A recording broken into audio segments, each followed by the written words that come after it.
الحمد للہ رب العالمین والصلاة والسلام علی خاتم النبیین وعلی آلہ الطیبین واصحابہ الطاہرین اما بعد فاعوذ باللہ من الشیطان الرجیم بسم اللہ الرحمن الرحیم۔ رسول کریم رؤوف الرحیم علیہ افضل الصلاۃ والتسلیم کا فرمان عالی شان ہے، بروز قیامت اس کی دہشتوں اور دشوار گزار گھاٹیوں سے جلدی نجات پانے والا شخص وہ ہوگا جس نے کثرت کے ساتھ مجھ پر درود پاک پڑھے ہوں گے۔ صلو علی الحبیب صلی اللہ تعالی علی محمد وعلی آلہ وصحبہ وبارک وسلم صلاۃ و سلاما علیک یا سیدی یا رسول اللہ وعلی آلک واصحابک یا حبیب اللہ۔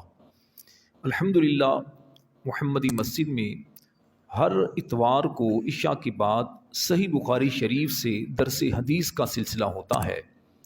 آج جو حدیث پاک صحیح بخاری شریف کی آپ کے سامنے پیش کروں گا، یہ صحیح بخاری کی جلد اول صفحہ نمبر 97 کتاب الوضو کی حدیث نمبر 216 ہے۔ یہ حدیث صحیح بخاری شریف کے اندر تقریباً 6 جگہ بیان کی گئی ہے مختلف الفاظ کے ساتھ، لیکن میں مکمل جو حدیث ہے وہ آپ کے سامنے پیش کروں گا۔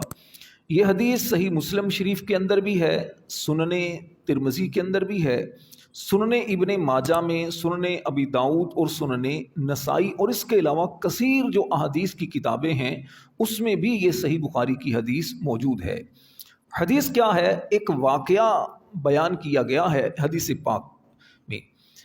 حضرت عبداللہ ابن عباس رضی اللہ تعالی عنہ وہ روایت کرتے ہیں، مر النبی صلی اللہ علیہ وسلم بحائط من حیطان المدینۃ او مکہ، فرماتے ہیں نبی پاک علیہ الصلوۃ والسلام مکہ مکرمہ یا مدینہ منورہ کے ایک باغ کے پاس سے گزرے، فسمع صوت انسانین یعذبان فی قبورہما، رسول کریم علیہ الصلوۃ والسلام نے 2 آدمیوں کی آواز سنی جنہیں قبروں میں عذاب دیا جا رہا تھا۔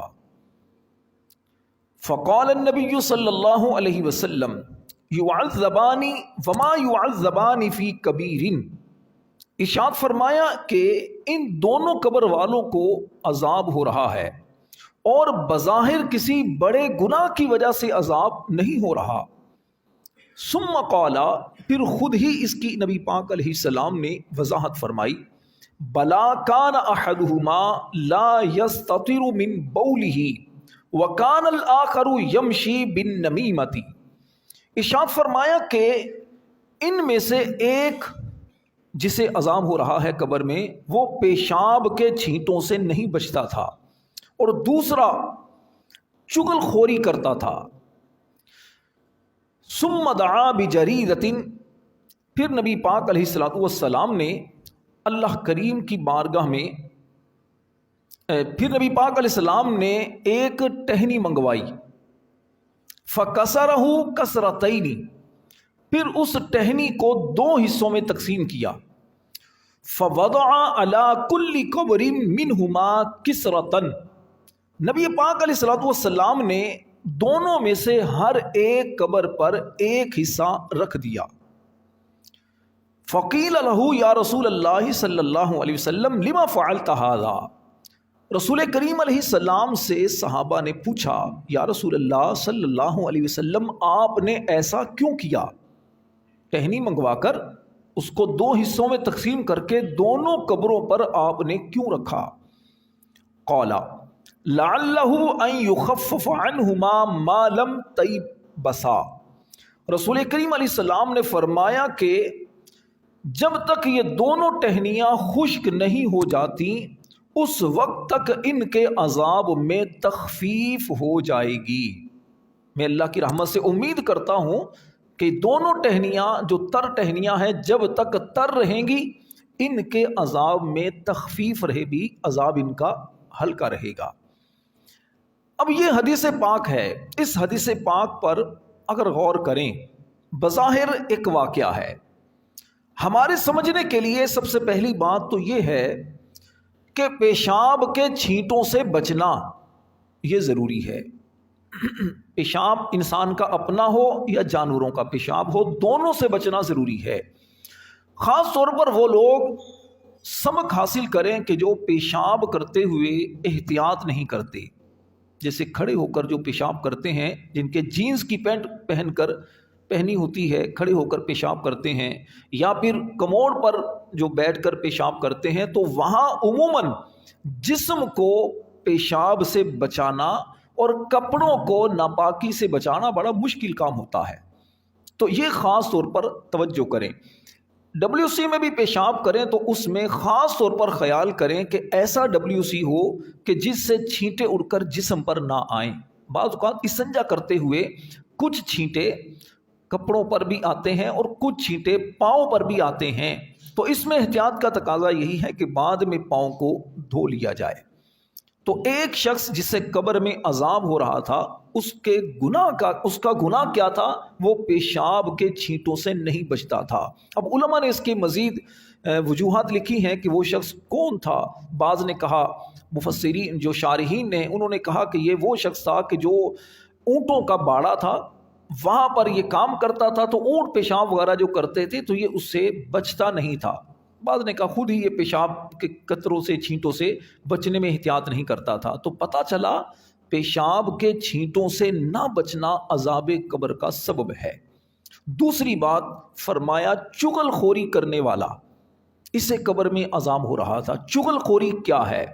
چغلی یہ ہے کہ آپ اپنے کسی مسلمان بھائی کی بات اس کو نقصان پہنچانے کے ارادے سے دوسرے کو بتائیں۔ مثلا آپ کا دوست ہے خالد، اس خالد نے آپ کو کوئی بات بتائی، کوئی کاروبار کی بات بتائی، یا کسی اور بندے کے بارے میں اس نے بات بتائی کہ فلاں بندہ جو ہے نا، وہ بندہ تھوڑا اچھا نہیں ہے، اس سے بچ کے رہنا۔ آپ نے اپنے دوست خالد کی بات اس بندے کو جا کر بتا دی کہ بھائی میرا دوست جو خالد ہے نا، وہ آپ کے بارے میں یوں کہہ رہا تھا، اور نیت کیا ہے؟ خالد کو نقصان پہنچانے کی نیت۔ تو یہ ہے چغل خوری۔ چغل خور جنت میں نہیں جائے گا، یعنی اگر مسلمان مرا تو ابتداءً جنت میں نہیں جائے گا، سزا پا کر جائے گا، یا پھر یہ کہ اللہ کی بارگاہ میں سچی توبہ کر لے۔ اور ابھی بخاری کی حدیث ہم نے سنی کہ چغلی کرنے والا عذاب قبر میں مبتلا تھا۔ تو ہمیں اس سے پہلے تو اگر ہماری غلطی ہے، چغل خوری کی عادت ہے، یا پھر پیشاب کے چھینٹوں سے بچنے کا ذہن نہیں ہے، توجہ نہیں ہوتی، تو جو میرے نمازی بھائی ہیں جو سن رہے ہیں، وہ اس بات کا خاص طور پر خیال کریں کہ یہ دونوں گناہ نہ ہو۔ ویسے تو کوئی بھی گناہ نہیں ہونا چاہیے، لیکن خاص طور پر ہم نے یہ سنی بات۔ دوسری بات، سرکار دو عالم صلی اللہ علیہ وسلم کی آپ نگاہ کا عالم دیکھیے، نظر کا عالم دیکھیے کہ نبی پاک علیہ السلام قبر کے اندر ہونے والے عذاب کو دیکھ رہے ہیں۔ نگاہ نبوت دیکھیے، عذاب کو دیکھ رہے ہیں قبر کے اندر۔ دوسری چیز، نبی کریم علیہ السلام نے ان کے عذاب کی، انسانوں کی آواز کو سنا۔ سماعت کا عالم دیکھیے کہ قبر کے اندر دیکھ بھی لیا، سن بھی لیا، تو پتہ چلا حضور علیہ الصلوۃ والسلام کو رب تبارک و تعالیٰ نے کیسی قوت سماعت دی ہے، سننے کی طاقت کتنی دی ہے، دیکھنے کی طاقت کتنی دی ہے۔ آپ دیکھ بھی رہے ہیں، سن بھی رہے ہیں۔ تیسری بات، سرکار دو عالم صلی اللہ علیہ وسلم یہ بھی جانتے ہیں ان کو عذاب کس وجہ سے ہو رہا ہے۔ اللہ کی عطا سے یہ بھی جانتے ہیں، ان دونوں کے عذاب ہونے کی وجہ الگ الگ ہے۔ چوتھی بات، نبی پاک علیہ السلام یہ بھی جانتے ہیں کہ ان کے عذاب کے اندر تخفیف، عذاب کم کیسے ہوگا۔ نبی کریم علیہ الصلوۃ والسلام نے تر ٹہنیوں کو، دو تر تھیں، اس کو گیلی